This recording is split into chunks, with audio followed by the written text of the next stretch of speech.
You know, I love this new corner. It makes me look so much smarter than I actually am.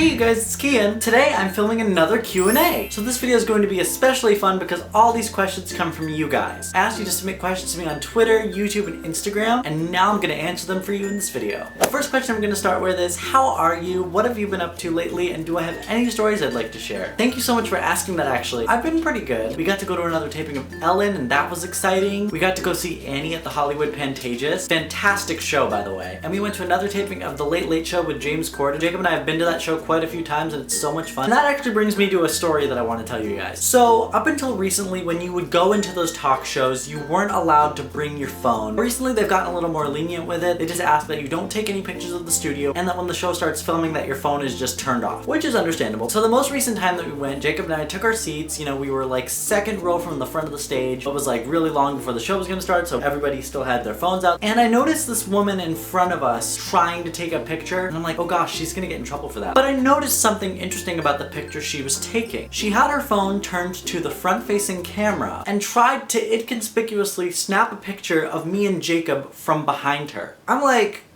what? That's just really creepy, right? It was at that moment when I saw one of the like production assistants come over to our side and I'm like, oh my gosh, she's gonna see this woman was like trying to take a picture and tell her, ma'am, you have to delete it. But this girl comes over here and sees Jacob with his phone in his lap and just asks him to turn it off and put it away because the show is about to start. I'm like, girl, half a second before you came over here, this woman had her phone very obviously out trying to take a picture. Not only that, she took a creep shot of me and my boyfriend. I ended up taking a secret picture of her, which I'm not gonna show for legal reasons, but to give you an idea, she kind of looked like Jodie Foster. What is my favorite place in California? It would probably be either the Grove or the Americana. These two beautiful outdoor malls slash park places. They have like clothing stores, they have Barnes and Noble, they have movie theaters, and it's a lot of fun. You're getting fresh air and having the leisure of shopping, so that's probably my favorite place in California. Ever since Glee ended, what are some of my favorite TV shows? Jacob and I recently started watching Young and Hungry, which we absolutely love. I just started watching Scream Queens, which is from Glee's creator Ryan Murphy. But honestly, there has not been a show that's really been able to fill the void that Glee did for me. So I'm not gonna lie, I've just been rewatching the entire series on Netflix. It's sad. I live a sad life now that Glee is over. If I had to vote for a candidate who's currently running for the 2016 presidency, who would I choose?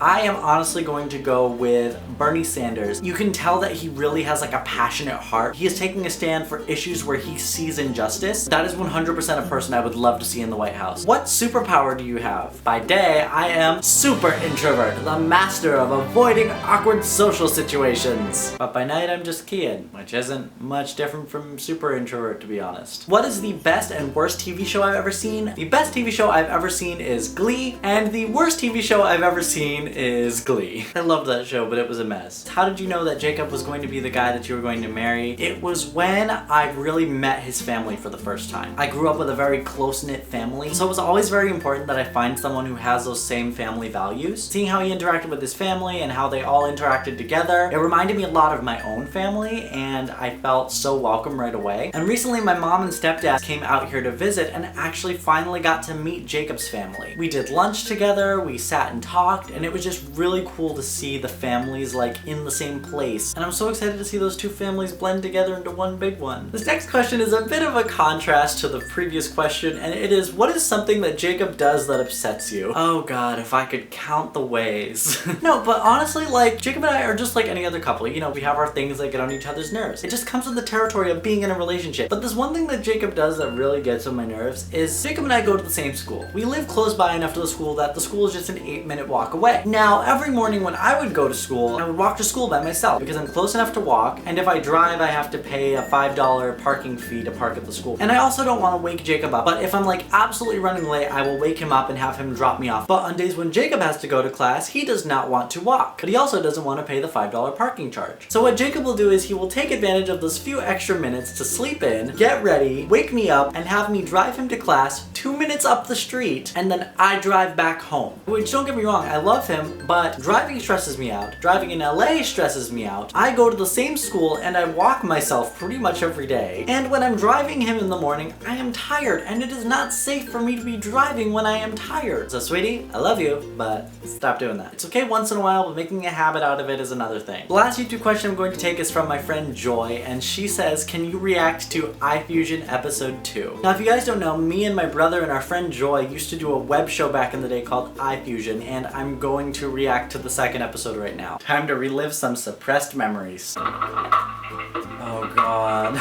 Oh my god, we spelled the word views wrong. I guess our first episode got 100 views and we were really excited about it, but we spelled it wrong! Oh god, my voice, my afro, everything is just tragic. Oh my god, we're so fetus. The jelly bean can's full of snakes. We loved those things. That was my nephew asking that question. I think he was maybe a year old. Oh my god. Oh, I miss that basement so much.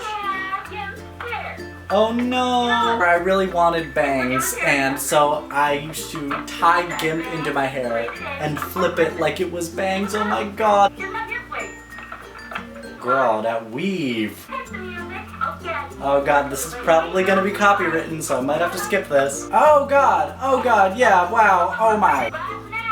Oh no, that copyrighted music! Oh my god, I was so embarrassing. But you know, we all have our humble beginnings. If I were going to change my hair color, what would I change it to? The color at the top of my list would honestly be purple. I just think it would be a really cute color to try out. Give this video a thumbs up if you want to see me with purple hair, and maybe I'll make a video of me doing it. It belongs to you, but it is mostly used by others. What is it? I thought pretty long about this, but then I finally came to the conclusion that the answer to the riddle is your name. Because I mean, I'm not gonna say my own name every day. Can you imagine if Kyian said Kyian's own name all the time and Kyian talked in third person? Kyian would be really weird if Kyian did that. What do I think about the fact that gay superheroes are starting to appear in Marvel comics? I'm so happy about this. I'm not a comic reader myself, but I understand that several people out there are, and representation in any medium is extremely important because it normalizes us. We're so used to seeing, oh, this straight white guy in this role, oh, this straight white guy in this role. It kind of just gets monotonous after a while. So be it a gay TV character, a gay comic book character, gay book character, gay politician, gay athlete, I think